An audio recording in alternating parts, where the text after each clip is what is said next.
Namaste everyone, Anuj Chabra here. All of us, we really want our gardens to be full of vegetables, flowers, fruits, everything.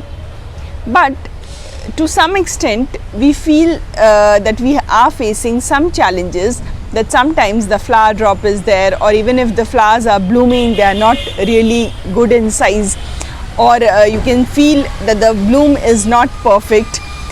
Same way, the vegetables, when we grow, we feel that the harvest is not optimum.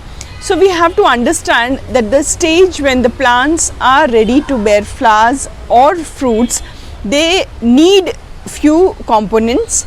Mainly the components what they need at that stage is phosphorus, potassium and calcium, apart from the other micronutrients and the nitrogen, NPK, whatever we have already given it in our soil.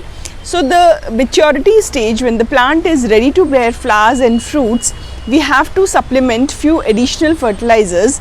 As we all are moving towards organic path, you can say, so we opt for such things which is healthy and at the same time it's easily accessible to us. Okay, so earlier we have learned already about one fertilizer, that's banana peel fertilizer. The link I'll just share it. So that is a real good source of all these three components what I just talked about. But the only challenge is with banana peel fertilizer is that we just cannot store it for a longer time. After 3 to 4 days it has to be used immediately, because the chances of mold or fungus will be there, which indirectly can affect the property of your fertilizer what we have made, and in the long run might be the soil also gets affected. So it has to be used instantly, you can say.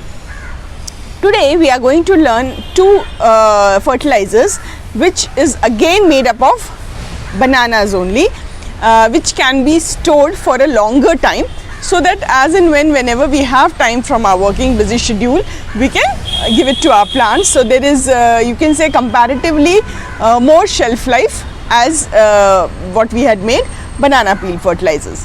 The easiest one is you can dry your banana peels like this, okay, and then just grind it in a mixie. I have grind it, so just see how fine the powder is there. Even if it is little coarse, no problem, only make sure there is no moisture, because if the moisture is there in this, you cannot grind it. So you can feel the sound, you can hear, it's that crispy. Okay, so this is now how to use this. Once this is ready, you can just store it in a smaller container. This also do not make it for a longer time, as in when 4-5 leaves or 10 banana peels are there with you, just dry them, make a powder, and occasionally you give it to your plants. So make sure whenever you are giving this to your plant, they should be in their almost the budding stage or the flowering stage, so that will be easier for them to take up all the nutrition and they can do a better performances. Okay, now how to use it? Just suppose you are growing your plants in a container size, you can say 12 to 15 inch, ideally what we generally use for all our vegetables and all. So 2 teaspoon per pot is sufficient. So once in a month, that too once the budding has started, the flowering has started seeing, so that time you can give. And again after a gap of, you can say 20 to 25 days, once again you can give, so that throughout its cycle maximum twice we have to give this, so that the plant is ready to absorb all the nutrients from the soil and it can perform well.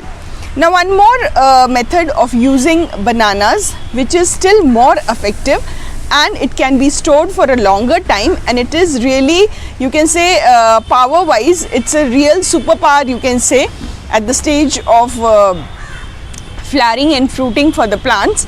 So which is again a rich source of phosphorus, potassium and calcium, which definitely our plants need for its overall development and the fruiting stage. So how to make that? Now in this what I have done is, in this we don't have to take only the peels. Till now whatever the two methods we have learned, banana peel fertilizers and banana peel powder, in both of these we have taken only the peels. Whereas in this banana enzyme we are going to take ripe bananas. So make sure if anything is there in the house, generally kids, they don't eat if the bananas are overripe, or if you know any vendors nearby to your place, because by the evening if you go to them, if whatever is not sold out and which is overripe, they generally throw it. So better you collect it from them. And then how to prepare it? Now the easiest method is, whichever the ripe bananas you have taken, chop them into smaller pieces. Now you have to weigh them. Okay, now suppose it's half a kg. After chopping in a smaller pieces, just measure it with the peels, you have to chop them. Suppose it is half a kg, so equal amount of jaggery we have to take. Okay, so half kg of banana pieces with the peels with half kg of jaggery. Okay, so both the things are in equal quantities. We are not using any amount of water in it. It will just be two ingredients, your bananas, chopped bananas with your jaggery. Okay, now there are two ways. First is you mix both the ingredients in a container. Make sure it has a airtight lid. Put it, shake it well, keep it. Every day you just shake it. No need to open the lid till you minimum, you can say this process takes 21 days to get ready. So these 21 days we are not going to open the lid once also. Only thing what we have to do is we just have to shake the bottle, because we need to mix everything well. That is one method. Secondly, if you feel because both the things they are taking little time and it's difficult to shake, so it's better to put them in a layer wise. Suppose one layer of banana, the chopped bananas you have put, the next layer you put little jaggery, again chopped bananas, again your jaggery. Like this way you sandwich all the layers one after the other, so that there is no much shaking is required. Gradually these bananas, you can say, will release some moisture, and at the same time jaggery will also get melted, and there will be a you can say semi-liquid, slimy kind of a liquid will be ready. So in case you feel they are not mixed well, we can just shake it like this, but make sure you are not going to open the lid till 21 days, because we do not want any air to go inside this container. Correct? So once 21 days over, now what to do? Okay, now once the 21 days are over, we can open the lid.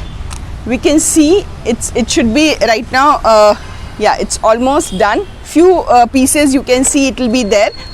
You can just strain it well, or you can just use it like this also, not an issue. Just with any spoon or something, just mix it well. Now this is a really very effective, as I told you, very powerful liquid. So what you have to do, just you can say 5 ml per 1 liter of water.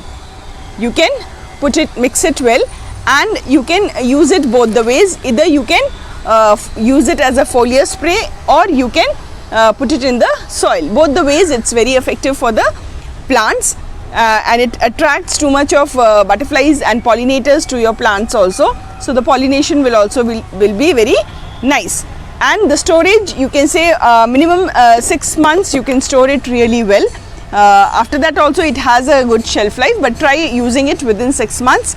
So that's the best period, it will be more effective.